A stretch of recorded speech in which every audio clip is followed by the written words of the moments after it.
மத்திய பட்ஜெட்டில் உற்பத்தி திறன் வேலைவாய்ப்பை உருவாக்குவதற்கு பட்ஜெட்டில் முக்கியத்துவம் அளிக்கப்பட்டுள்ளது என மத்திய நிதியமைச்சர் நிர்மலா சீதாராமன் தெரிவித்துள்ளார். பார்லிமெண்டில் பட்ஜெட் தாக்கல் செய்த பின் அவர் நிருபர்களிடம் பேசினார். வேகத்தை தக்க வைத்துக் கொள்வதற்கும் வேகத்தில் வளர்ச்சி பெற செய்ய பாதை அமைத்து பொருளாதாரத்திற்கு உந்துதல் அளிக்கிறோம். கட்டமைப்பு சீர்திருத்தங்களுடன் கூடிய அமைப்பை உருவாக்குவதில் கவனம் செலுத்துகிறோம். சீர்திருத்தங்கள் மேற்கொள்ளப்பட்டுள்ளன. இது தொடரும். உற்பத்தி திறனை மேம்படுத்தவும் வேலைவாய்ப்பை உருவாக்குவதை உறுதி செய்ய பட்ஜெட்டில் முக்கியத்துவம் அளித்துள்ளோம். 21ஆம் நூற்றாண்டில் முற்றிலும் தொழில்நுட்பத்தால் இயக்கப்படுகிறது. எனவே பொதுமக்களுக்கு பயனளிக்கும் வகையில் தொழில்நுட்பம் கொண்டு வரப்படுவதை நாங்கள் உறுதி செய்வோம். ஒரு நகரத்துக்கு ஆண்டுக்கு 1000 கோடி ரூபாய் வழங்கப்படுகிறது. மேலும் 2ஆம் நிலை 3ஆம் நிலை நகரங்களுக்கு அதிக முக்கியத்துவம் அளிக்கப்பட உள்ளது.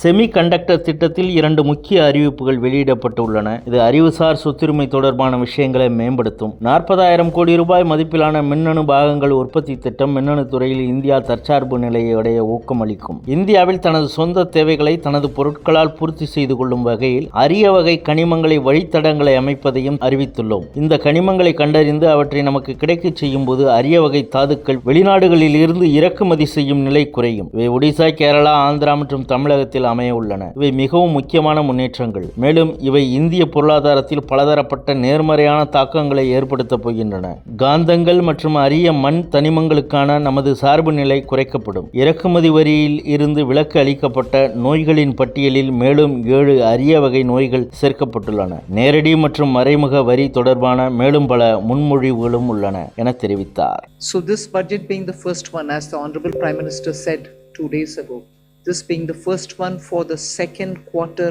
of this century, also leading towards Viksit Bharat 2047.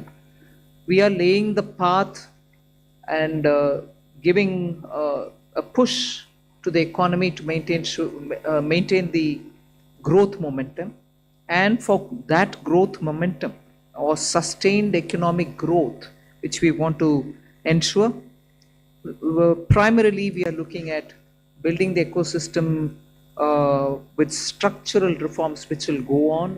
Reforms have been carried out. We are continuing to do the reform activities, so it will continue with an aim to make sure that we create enough environment for improving productivity and making sure employment is generated. Also, technology, 21st century, this century is completely driven by technology.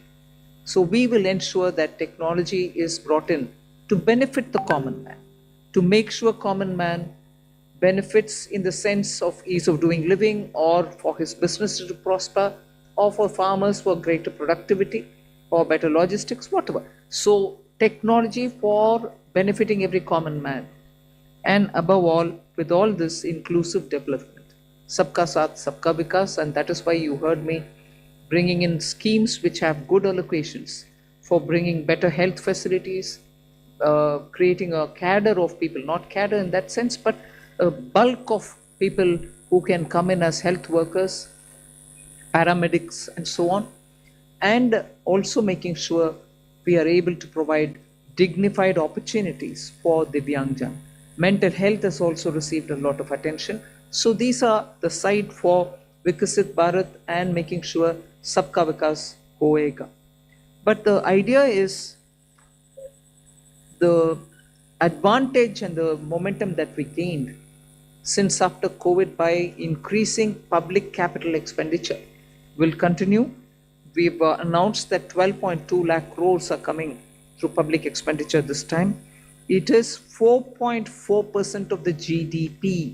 I'd like you all to please notice that, which is the highest, at least in the last 10 years. It could even be highest if you were to take data earlier. No increment in capital expenditure, sustained fashion, has happened ever before. This one marking 4.4% of the GDP. Then what are the kind of things which will happen through it?